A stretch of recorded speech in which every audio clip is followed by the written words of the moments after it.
Welcome to this mini lecture on systems thinking. System thinking is an analytical lens to perceive the world.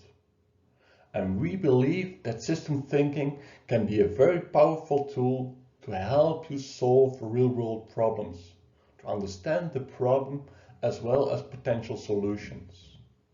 Now, before I will start explaining what system thinking is, I want to ask you two questions. First, what is football? What do you think of when you think of football?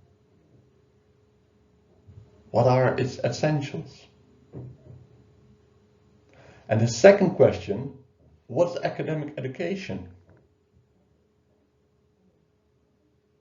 Yeah, you thought about it? Have a good image in your head? When I asked you the first question, what is football? You might have thought of something like on this picture.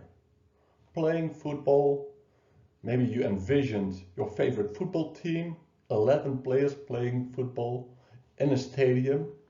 But then the next question is, what are the essential characteristics of football? You don't need a stadium to play football. You don't even need 11 players. You can play with 2 or with 20 and it still remains football. However, some characteristics are more essential. For example, the rules of the game. If you start playing it by your hands, it becomes a completely new ball game. And the same holds true for the goal of the game. Just suppose that the goal of the game is to lose. It would result in completely different dynamics. The second question that I asked you is, what's academic education? You might have thought of your home campus, your university, the lecture halls, or your group work, or maybe even your textbook. But of course, it's also about the knowledge and the skills that you develop. It's about making your point, proving your point. So it's about rhetorics, making an argument, and doing proper research.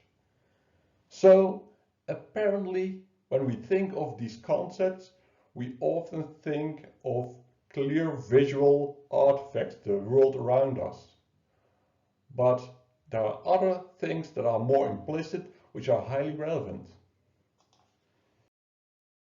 So what is a system? Well, Donald Meadows defined it as a system is a set of things, say people, cells, molecules, production processes or whatever, interconnected in such a way that it shows typical behavior over time. Systems are everywhere and you can use a system lens to perceive the world. While the elements or the things that attract our immediate attention, the interaction and the goal are more relevant for its behavior, as we saw, for example, in the football game. In traditional science, we often follow a reductionist approach. We have a system, then we take it apart, we single out a single element in order to better understand its behavior and to better objectively observe it. Think of, for example, genome or atomic physics. In systems thinking, you follow a different logic. You follow synthesis. You put things together, you study it as a whole, including the interaction of all those elements, because that explains the overall dynamics that you will perceive. Think, for example, football, behavior, policy, or when you study a city. Here you see a system that represents the production chain of the food system. From the top right in purple, we see production of food, then the processing, the distributing it to the consumers, ending up with food waste or management. So that has a supply chain perspective on systems. Here also we see the food system, but it offers a bit of a different lens. It envisions different domains of the system: politics, health, environment, society, and economy.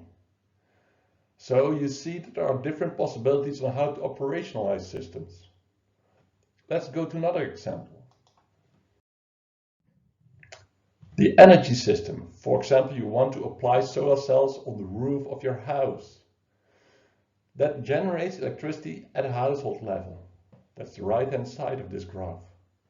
But of course that gets connected to the electricity system by transmission lines, storage potentially, for example using batteries, and the large-scale generation sector where we have power plants in the grid. So the grid itself becomes your system.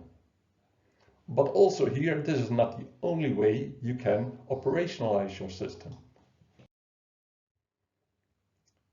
You see different ways of doing that.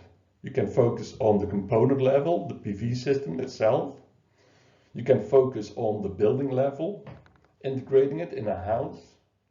The district level, the neighborhood, how does that work out? But also a city level or a national system. So apparently there's a sort of hierarchy in systems. Systems are embedded in systems, which makes a lot of sense. However, in both views, we have focused just on technology.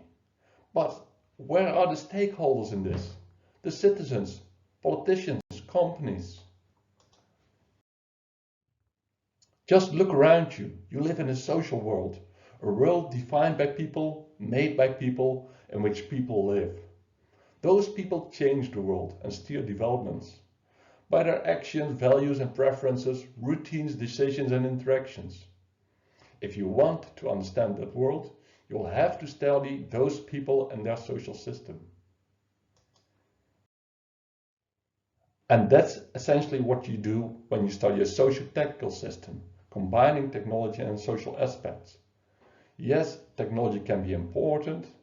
Think of production and supply, infrastructures, artifacts, but also economy is important. Regulations, policies, users and user practices. And both are elements that influence each other. They are part of your socio-technical system. Focus on key stakeholders. The organizations, the institutes, the individuals, the companies, or the government levels that influence your system. And while doing that, keep focus on those stakeholders with high commitment, high power, high interest, high impact. So a system approach, great, it has value, but how to do that? What I've shown is that systems form network-like structures at multiple levels. There's no one unique way to operationalize them or to understand them. You have got to get to know your own system. And doing that at different levels, zoom in and zoom out in a sort of playful way in order to gain understanding. At each of those levels, you might find different characteristics and different dynamics, and they all contribute to overall performance. How do those different levels interact? So it is essential to define what's of your interest, what's relevant or not. Clearly define your goal, the system level, and the system boundaries. What we also saw is that systems tend to be in multiple domains. It typically requires and supports an interdisciplinary approach.